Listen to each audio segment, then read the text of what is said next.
It's almost a year now since ITV screened their Mr. Bates and the Post Office film, and the Horizon IT scandal is one of the greatest and gravest miscarriages of justice in modern British history, with lives ruined, reputations shredded, communities fractured, and at the heart lies the Post Office's defective accounting system Horizon, which falsely accused 900 sub-postmasters of theft or false accounting between 1999 and 2015. But as the campaigner Sir Alan Bates rightly highlights, this tragedy isn't solely about software glitches. It's about a malignant culture within the Post Office that prioritised self-preservation over justice, that prioritised the importance of the industry and the Post Office over individuals.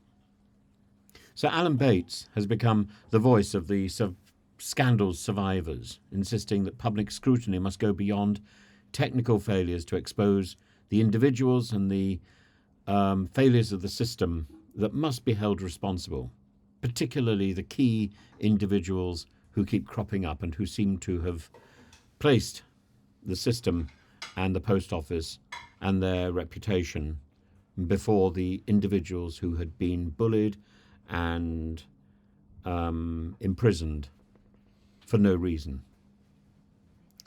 His plea for Sir Win Williams' inquiry to name names reflects a growing demand for justice, not just for the victims but for accountability from senior executives, including the Post Office's CEO Paula Venables, whose role has been widely condemned no matter how much she cried.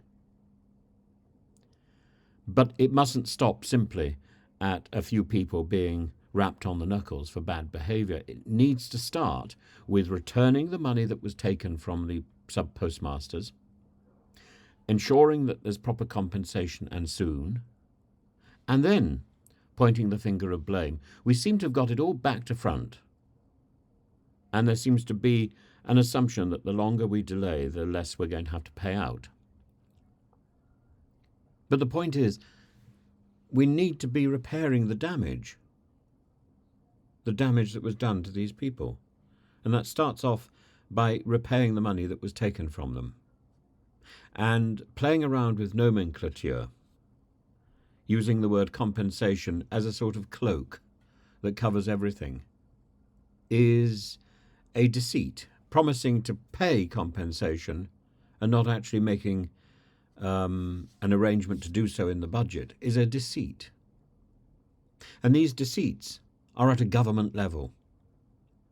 Over 3 years, the inquiry has unveiled harrowing accounts of human suffering. Innocent sub-postmasters were imprisoned, driven to bankruptcy, ostracised from their communities, and tragically some took their own lives. Edward Henry KC's searing statement, "Horizon didn't destroy the innocent, the malignant culture of the Post Office did," encapsulates the broader institutional failure. As he put it, it's not a tale of technical misfortune, but of the cruelty of a system enforcing a perverted vision of order and failing to recognise when it went wrong. The inquiry has reviewed over 2.2 million pages of evidence, heard from 298 witnesses, received 780 witness statements, yet the real test comes with Sir Win Williams' final report next year. And campaigners like Sir Alan fear the findings could end up on a shelf with little substantial action taken. As the inquiry therefore nears its conclusion, many victims are still waiting for fair compensation 25 years after the ordeal began. Sir Alan Bates revealed that his most recent offer was just a third of his original claim, following an earlier offer of 1/6, a derisory gesture from a man whose life and livelihood has been destroyed. And his case now rests with Sir Ross Cranston, the independent reviewer of the group litigation order scheme, but delays persist. It shouldn't be up to the people who have been vilified and destroyed by the Post Office to go down on their knees and beg for their money to be returned and compensation that is appropriate to be paid. It should be the Post Office and the government and the system that is on its knees begging for forgiveness. Victims' lawyers have lambasted the post offices and the government's continued failures. Tim Maloney, KC, condemned successive governments for allowing the crisis to fester, calling out their negligence and mismanagement since the inception of Horizon. One victim summed up the frustration aptly. Are we allowed to owe monies to companies and delay payment without repercussion of hefty charges? No. Yet again, we are waiting and wondering, will this ever come to an end? And last night or the night before, there was Sir Ed Davey on Have I Got News for You, looking smug. But he is implicated as well.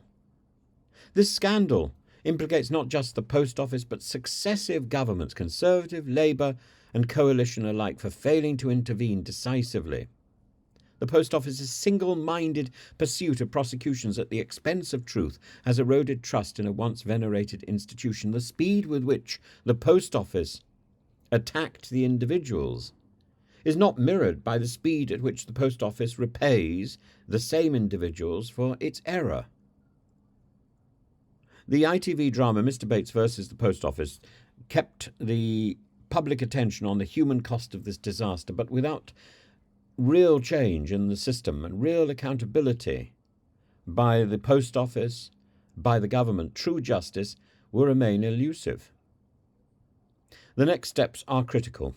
Sir Win Williams' report must avoid sanitisation, name those people that it considers are responsible, and the government, as the post office's owner, must expedite compensation payments without further delays or excuses. Most importantly, mechanisms must be established to ensure that such a scandal never occurs again. The victims are clear. This is not just about financial redress. It's about restoring dignity, delivering accountability, reforming an institution that betrayed the very people who trusted it most. For the post office, the inquiry's findings may mark the beginning of its redemption or seal its legacy as an emblem of injustice. Sir Alan Bates says the public will demand real justice, and it's time now to deliver. It must be done soon. We can't keep delaying.